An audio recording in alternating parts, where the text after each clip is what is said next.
And here are the headlines from the year 1987. On January 3rd, Aretha Franklin becomes the first female artist to be inducted to the Rock and Roll Hall of Fame. January 6th, the first sign of a birth of a galaxy is witnessed by astronomers at the University of California. On January 25th, the New York Giants beat the Denver Broncos 39-20 in Super Bowl 21, held at the Rose Bowl in Pasadena, California. February 6th, a no-smoking rule in U.S. federal buildings takes effect. February 26th, Michael Jordan scores 58 points in one game. This makes for a Chicago Bulls record. March 13th, boss of the Gambino crime family, John Gotti, is acquitted of racketeering. March 29th, Hulk Hogan successfully defends his title as WWF heavyweight against Andre the Giant at WrestleMania 3 in Michigan. May 29th, Michael Jackson attempts to buy the remains of Elephant Man. June 12th, Ronald Reagan challenges Gorbachev to tear down that wall. The Berlin Wall in West Berlin. July 15th, Boy George is banned from a British TV show. It's suggested that he would be a bad influence on audiences. August 17th, Muhammad Ali is elected to the Ring Magazine's Boxing Hall of Fame. August 31st, the music video for Michael Jackson's Bad premieres on CBS TV. On October 16th, Mike Tyson technically knocks out Terrell Biggs to win the heavyweight boxing title. November 13th, the first condom.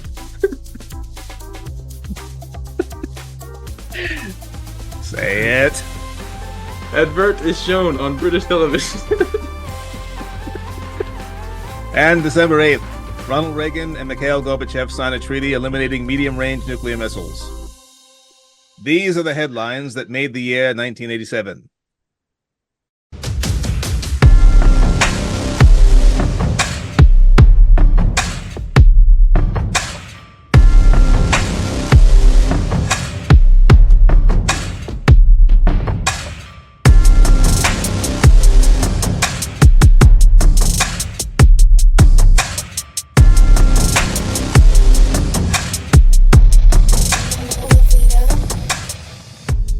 Welcome to XY Podcasts. I'm Sam.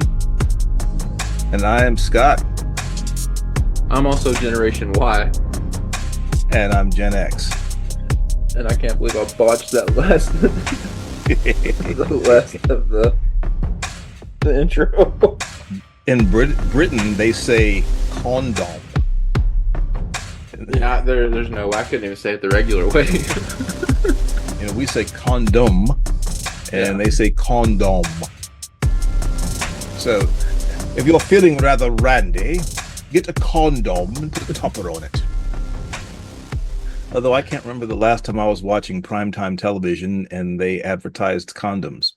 I mean, I have seen condom ads, but if you notice, I haven't seen a condom ad like any time in the recent past. Have you? I haven't either, since the early 2000s at least. Yeah. Of course, I don't watch a lot of commercials, though. That's true, too, ever since. That's right around the time when TiVo became a thing and people just started skipping their commercials. Oh, TiVo. I remember TiVo. It was a big thing when it first came out. Yeah, so now it's, now we just have like DVRs built into our Comcast receivers. Yeah. Now you just throw on Netflix, you don't have to worry about commercials. Right. Although, I bet you it's only a matter of time before Netflix starts putting commercials in their programs. Actually, I think it was Peacock that has commercials every now and then on some of their shows. It's either Peacock or Amazon Prime, one of the two. Amazon Prime just started it. I think Amazon Prime does it like at the beginning of the shows, though, so you don't have to put up with it during the 60-second commercial thing. Yeah. I just recently upgraded our Disney Plus subscription to include Hulu. Right. And I decided to just pay a couple dollars extra so that, it was only $2 more than I was paying before. But then that put the commercials in. And they're brutal with their commercials. I mean, you could be watching a show and a character will be like mid-word. And then the screen like freezes like for a half a second. And then some ad just drops in, so you're watching your show. And then all of a sudden you're watching a commercial about paper towels or whatever you might be watching. Nothing like watching Disney Plus and then a condom ad drops in. It's like, right. right in the middle of Moana. Trojan.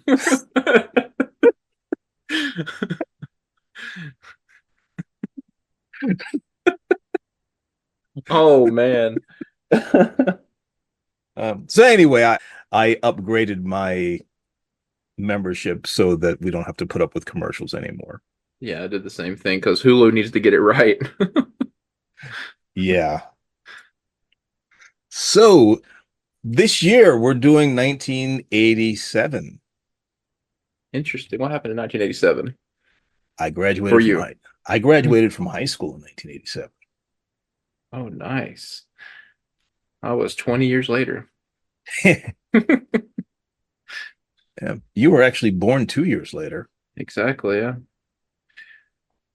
So yeah, 87 was a obviously a big year for me because I moved out of the house, moved out of my city, started college, which is obviously a big, change of life for a young man.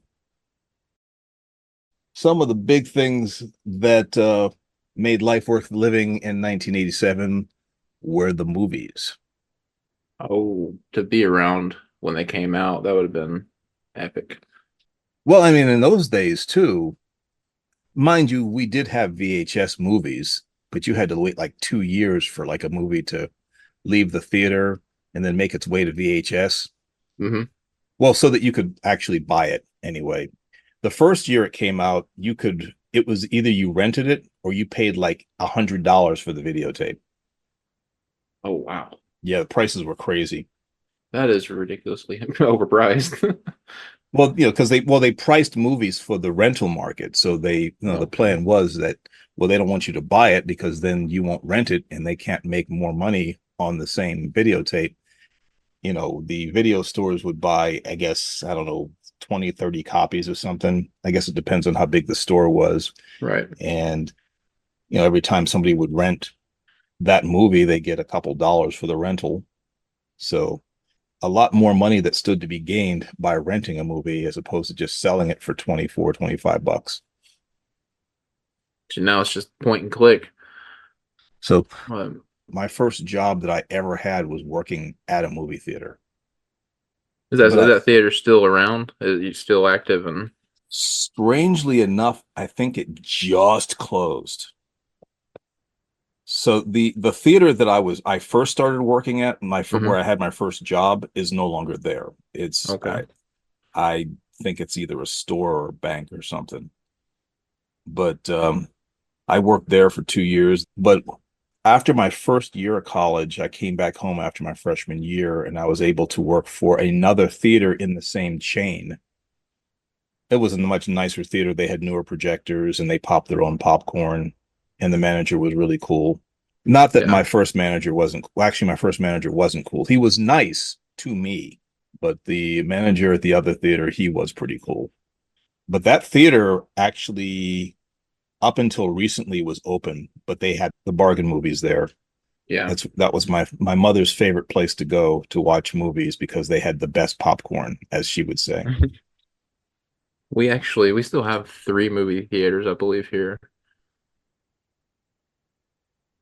Bargain, yeah, like dollar movies or No, no, not any of those. We do have like a kids time during the summertime, during the weekend. If you go early, they do kids movies for $3, okay. I believe. You could, and I think it's a certain selection. It's like three or four movies you could choose from.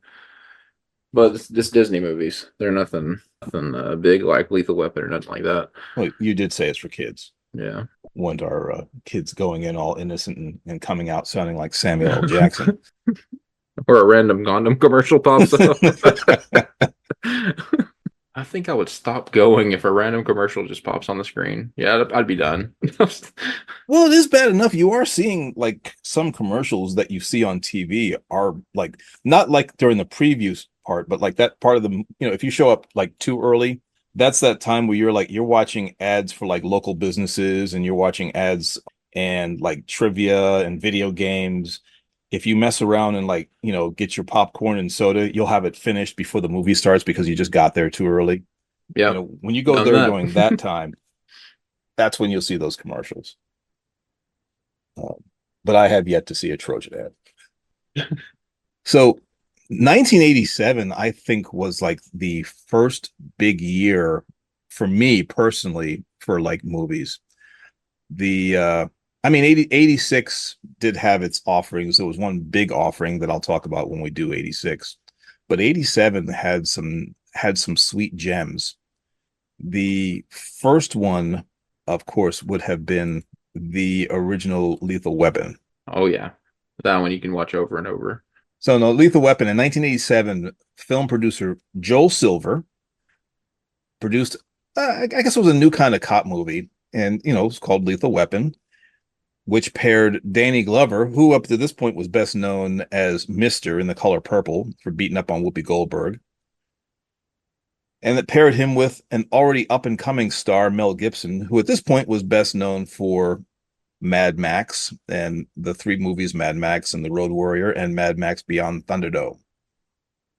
So Glover played veteran detective and family man Roger Murtaugh, who still carries a revolver and had just turned 50.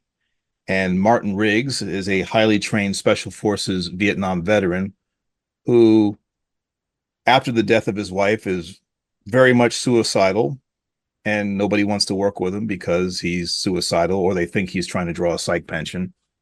Aside from that, him and Roger really don't get along that well because they're just complete opposites. But when things get real and Roger's family is in danger, then he finds out that he has to depend on Martin and his skill sets to save his family and kill the bad guys. The cool thing about the movie, as I mentioned like before, was Shane Black wrote the screenplay, and he wasn't really crazy about the script, at least when he was working on it. He said he threw it away like 3 or 4 times, but he did finish it. It found its way into the hands of Joel Silver, who put it in front of director Richard Donner, which was the movie's saving grace, because Richard Donner was a good enough director by that point to know what to inject into the movie with his creativity and when to get out of the way and let his stars shine and do the heavy lifting. And I think it was because of Donner that the first movie was successful, that it spawned 3 sequels. And then later they would add Joe Pesci, Rene Russo, Chris Rock. And, the actors that played the Murtaugh family, Darlene Love played Trish Murtaugh, Roger's wife, who couldn't cook. Martin Riggs, he has a bullet with his name written on it, right? That's the movie, the first one. Yeah, he wanted to die. Yeah. And something cool that they did in the second movie was they wove in the storyline that the bad guys from the second movie actually meant to kill him because he was getting close to them. He was kind of on their trail. And so they tried to, execute him, but they got his wife instead. So in like a nice little twist, they kind of were able to churn up some of his craziness from the first movie towards the end of the second one. But very cliche, very 80s. I don't know if it would stand up now, but back then it was cool.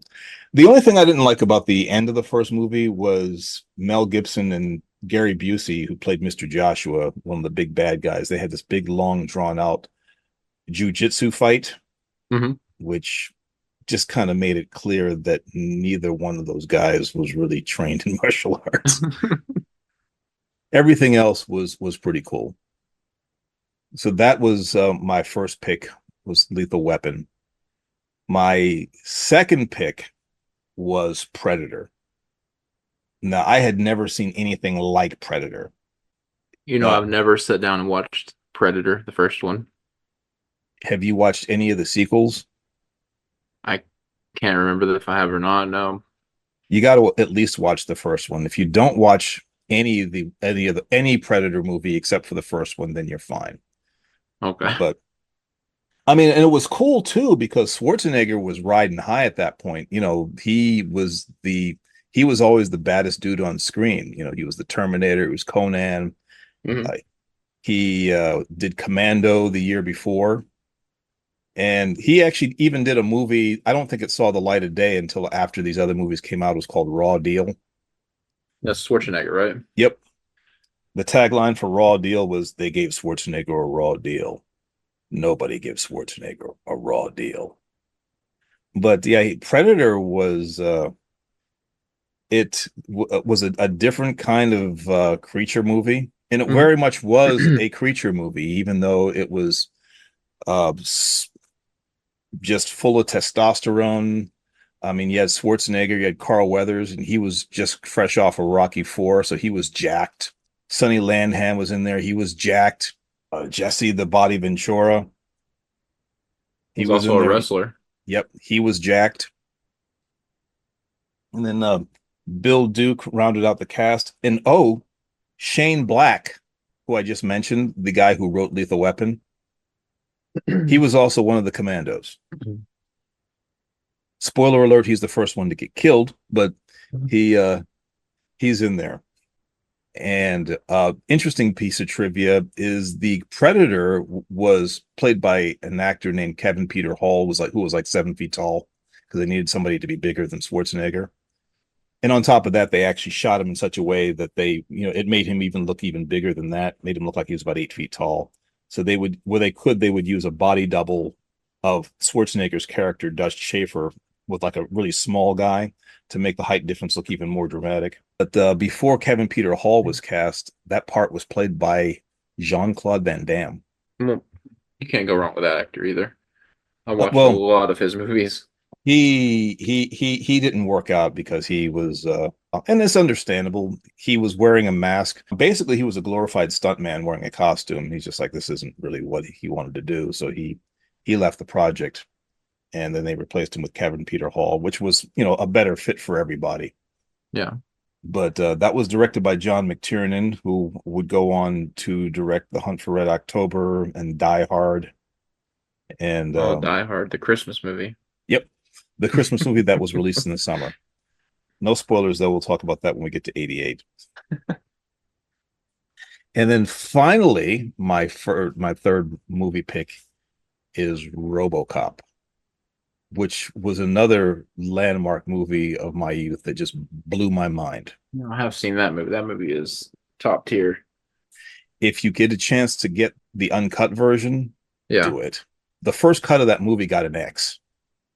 Oh, dang. Because like the scene when they kill Murphy, Hmm. because I mean, if you remember, they shot his hand off, and then you hear gunshots, and then they cut back to him, and then his arm is gone. Yeah. Well, they actually show them blowing off his arm, Oh, in the and unrated version? yeah, and then Okay. they actually built the final kill shot when he's shot in the head. They just kind of show it from the back. They actually built like a maquette, like a puppet of the actor Peter Weller's body, and the camera does this full pan around of his whole body is just like shaking and vibrating and he's in pain, and then the camera pans around to the back, and then comes the kill shot, and it's just much more brutal. Also, the Ed 209 scene where the guy gets killed in the boardroom, Yeah. uh, in the original cut, it's shooting him for like a minute straight, and it actually kind of played like less violent. It was so over the top and cartoony and comic bookish. When they cut it and just kind of when they cut the number of frames down, it was kind of worse. Oh, wow. I thought. I'm about to look that one up. Top that. That's a tough list to top. But I do have two. Okay.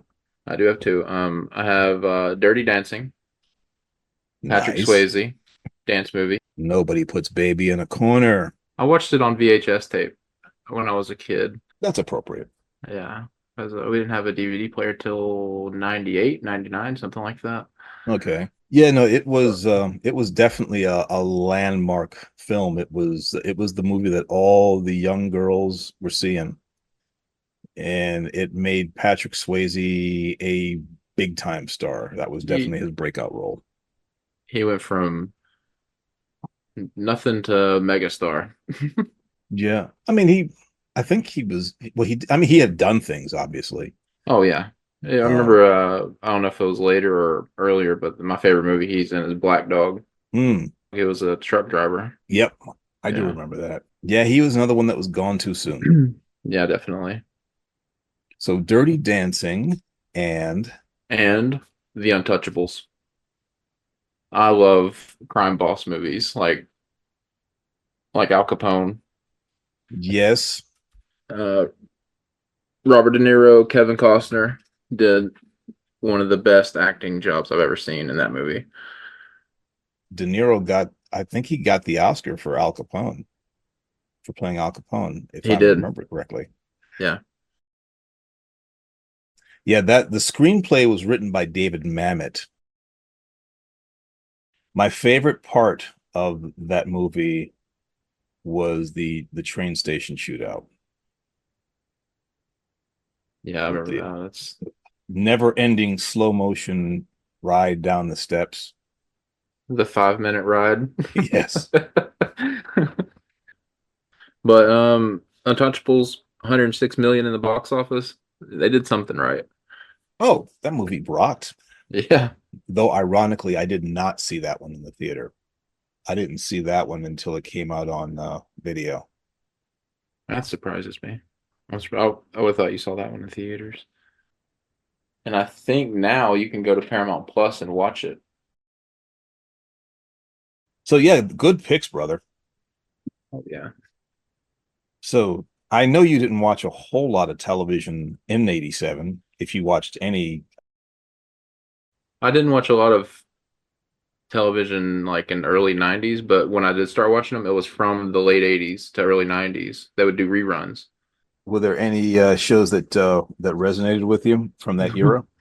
There is Full House, Mary Kate and Ashley Olsen. I remember it. Oh yeah. Uncle And then they did Jesse. a remake, or was it a remake or a part two of it? Fuller House. But I've seen every episode from Full House, the original. And I got two more. I have Teenage Mutant Ninja Turtles. Came out in '87. Didn't stop filming or stop making the cartoon until the '93. So '87 to '93. And DuckTales. Oh, I saw that. Yeah, I saw DuckTales. I never watched it, but by that point I was, kind of not, it wasn't really my thing by that point.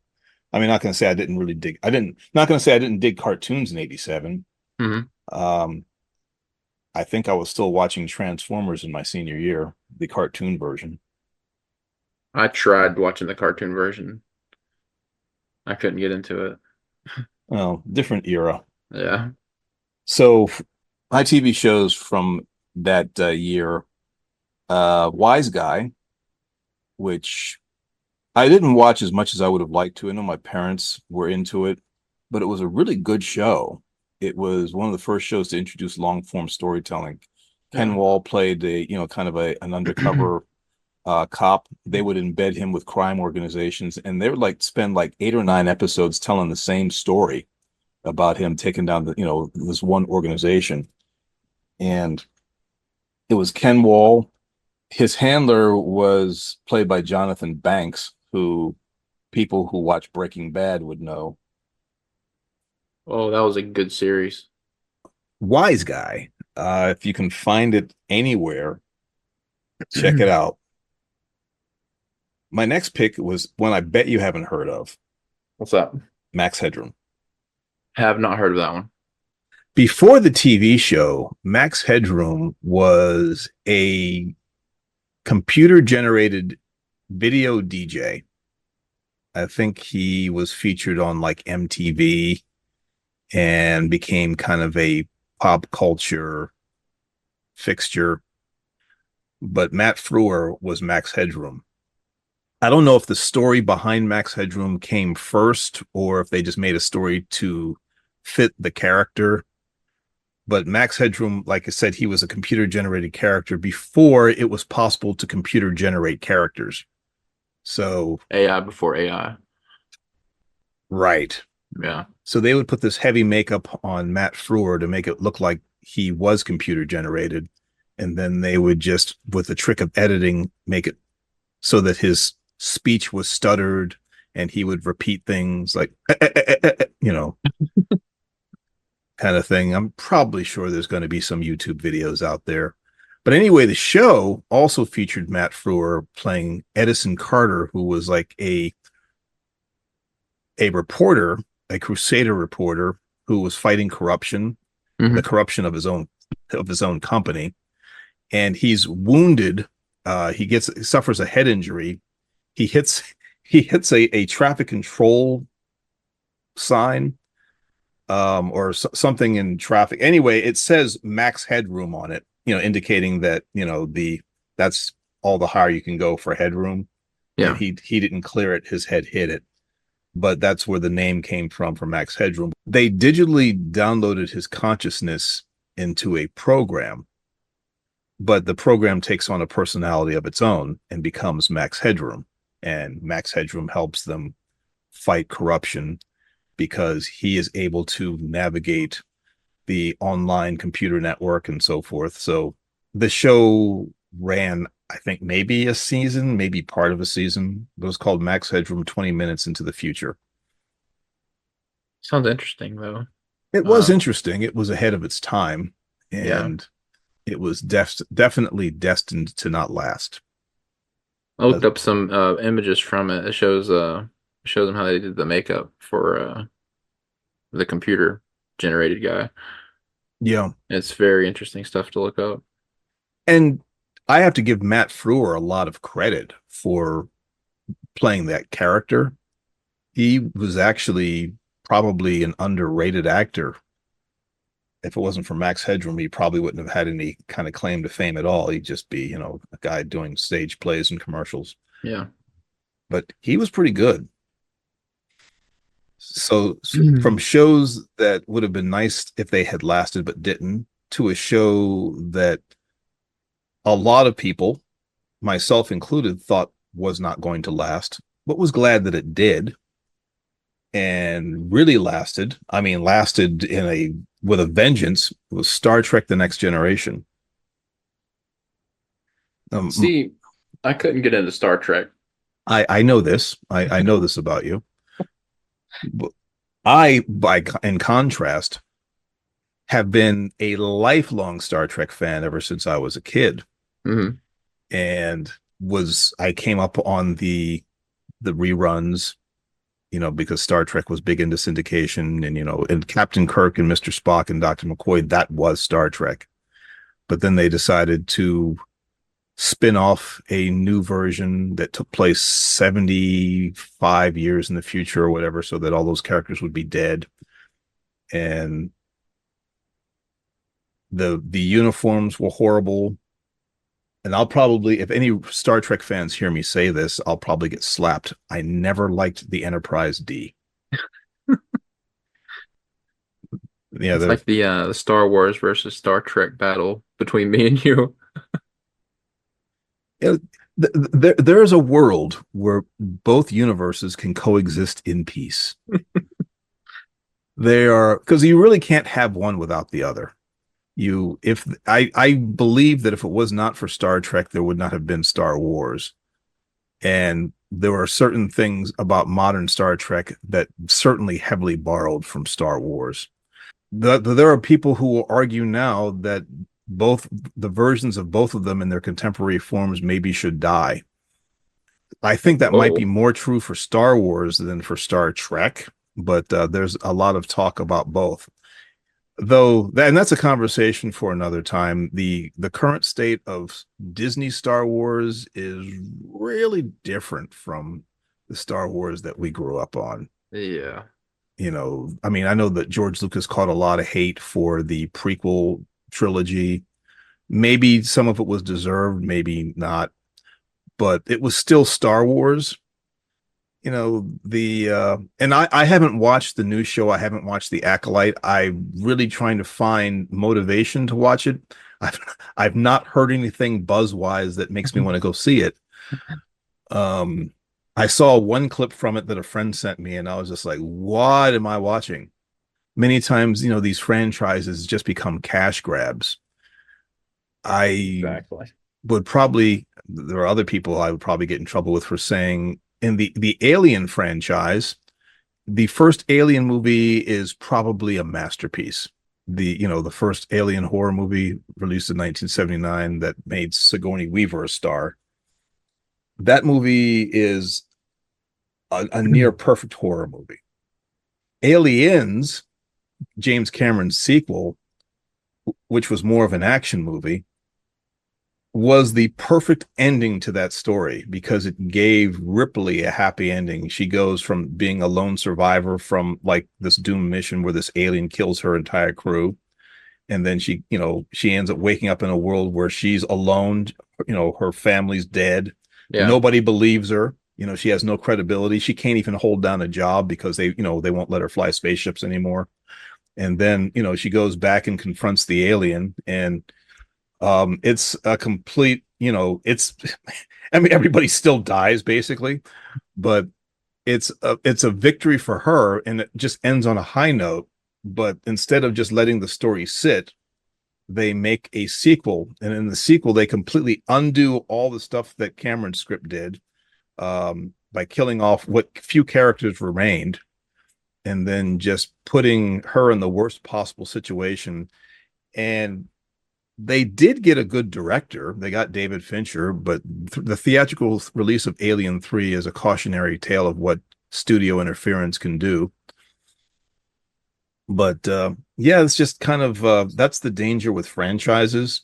But I would have to say, and this is, probably up for some debate, but I think that the current state of Star Trek versus the current state of Star Wars is probably stronger.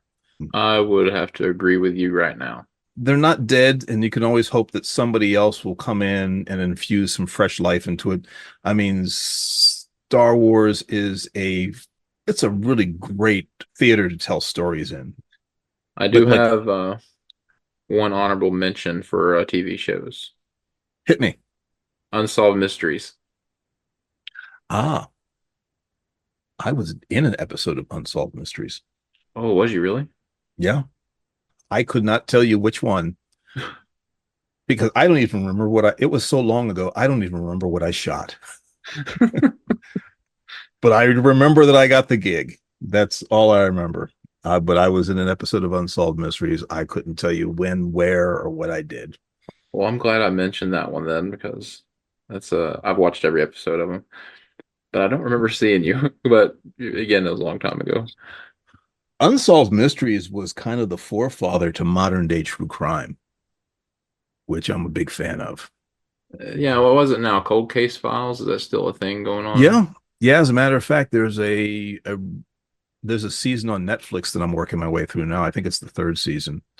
I like Cold Case Files even more than Unsolved Mysteries because, like, unlike Unsolved Mysteries, it's like right there in the title. Hmm. You're not going to get closure. No, it's Uh, just unsolved. right. So yeah, if you're watching Cold Case Files, chances very, very rarely where they do a story where it's still open, Yeah. which is why I'm really kind of selective with the true crime podcast that I'll listen to because I prefer to listen to ones that have some closure, Hmm. which I suppose makes me a horrible human being because here I am on my walks listening to people's horror and their tragedy and the worst day of their life. And I'm like, this isn't really good entertainment because there's no ending to this one. So we got to talk about some music because 87 was a year for some music. Oh, I got some music for you here, but I want to hear what you have first.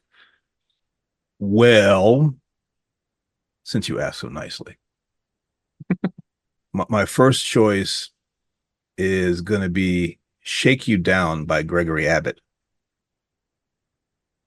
I have not heard that song. You have to pull it up. It's a ballad. My favorite part about that song is during the chorus, he's like, well, well, which is something my grandmother used to say in church when the sermon was good. She'd be like, well, well, well, well, well. She got it from the Shake You Down. If anything, maybe he got it from her. I don't know that he knew her. That's something that amused me about that song was well, well. I've got it So pulled up. I'll be listening to it right after we get off here. once again, there's a whole lot of songs that I could I could hit. I mean, Shakedown is just kind of get an honorable mention because I mean it was Bob Seger, but it was like a upbeat Bob Seger song. It was featured in Beverly Hills Cop 2. Okay, good movie. Yeah. It was this song they played through the opening credits when he's driving the Ferrari. Oh, okay, yeah. So I have heard that song. Oh yeah. Everybody Have Fun Tonight by Wang Chung will be my second pick. I love that song.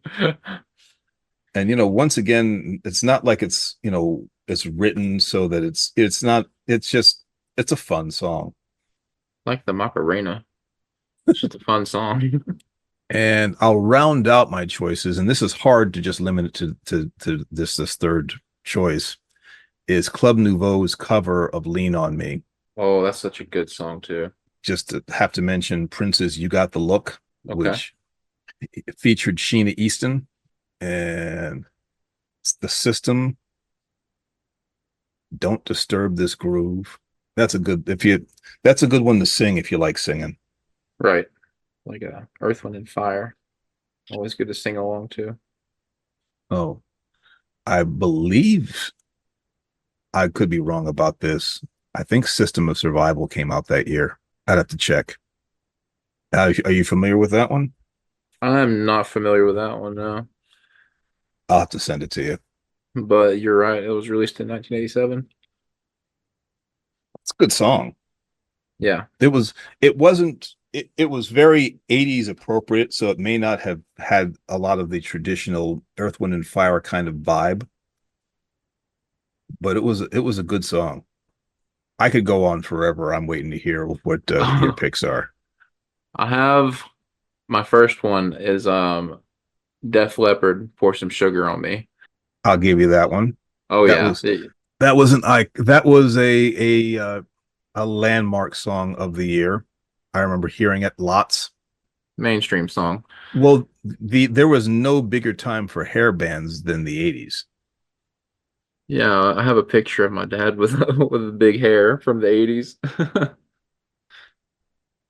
It was He like looked like the he had an afro almost. yeah, it was like the age of the white person afro, but it was an afro, but not because it had direction. Yeah. But So like yeah, this one I did this one you're going to be you'll have to look up the second version of it or the second group that redid it. But Genesis, Land of Confusion, okay, I remember that one. and in 2005, Disturbed did a remake of that song, Okay, and then 2 years later, Genesis released a remastered version of that song of their version. Music back then is a lot better than the music you'll hear today. is music today compared to music to 1987 better or worse? I'm gonna say worse. That's my vote. Yeah, Music today is worse. yeah, you're not going to get me to disagree. At least people could sing back then. That's not Uh, always the case for the artists now. they didn't use half words back then either. No. That was my picks, and I thought they were pretty strong picks. Yes, no, they were. But like I said, the music pickings from 87 were rich. To be fair, I don't listen to music the way I did back then. And when I do listen to music, I'm listening to music from back then. I'm not, Mm. I don't listen to the radio. Yeah, I tend to steer away from the radio these days. And if I put on Sirius XM, I'm either listening to like chill, which is all instrumental music, Right. or I'm listening to groove, which is all oldies. So, There is very few artists that I listen to these days, and I could mention them, but two of them is Jelly Roll. I'm sure everybody's heard Jelly Roll, mhm. and I like Upchurch. They're both of them. They're both from Tennessee. They pulled me out of some dark places with their music.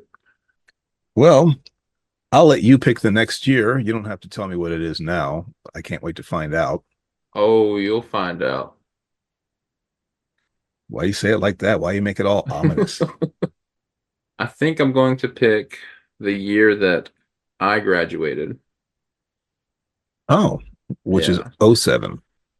'07 and '09. Come again? In 2007, I dropped out of school. In 2009, I graduated. Did you hear that? No, I didn't. I just heard a boom from outside. It's like an explosion. It's the Star Trek fans. They've come for you. They come to take us away. Haha. Yo. Kick in your door. Show me your Vulcan salute. The force is strong. Trojan.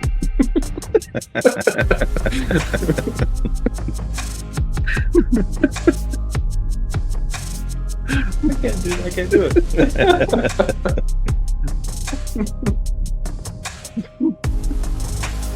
I guess we better wrap it up. Really? All right. Well, on that note, I'll say X. Why?